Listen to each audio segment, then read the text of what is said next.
So much. 12 দিন পর দেখা হচ্ছে।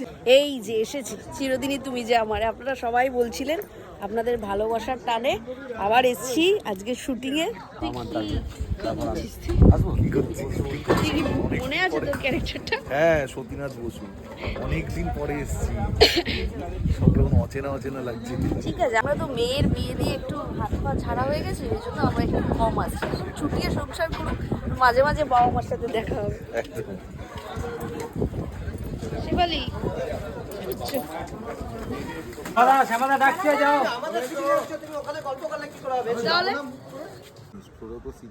কি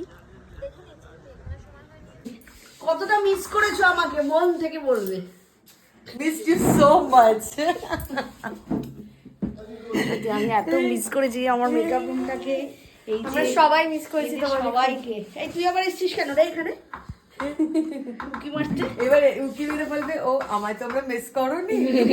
না বেশিটা সুচারু দেখেই করেছি আমরা। দেখা হয়ে গেছে মাঝখানে। হ্যাঁ হ্যাঁ আমাদের দেখা হয়ে গেছে। 12 দিন পর দেখা হচ্ছে।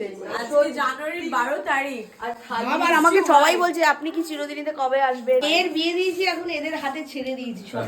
আমাদের হাতে না না না না না, মাঝে মাঝেই আমি বলবো যাও মা বাবার কাছে যাও, একটু চিল করে এসেছি। যাকে ভাই যাকে আপনারা সবাই দেখবেন চিরদিনই তুমি যে আমার, এতদিন আমাদের সবাইকে যেভাবে ভালোবাসা দিয়ে এসেছেন সেভাবেই আমাদের পরিবারকে ভালোবাসা দেবেন। সবাই ভালো থাকবেন। হ্যাঁ, আরো বেশি করে ভালোবাসা দেবেন।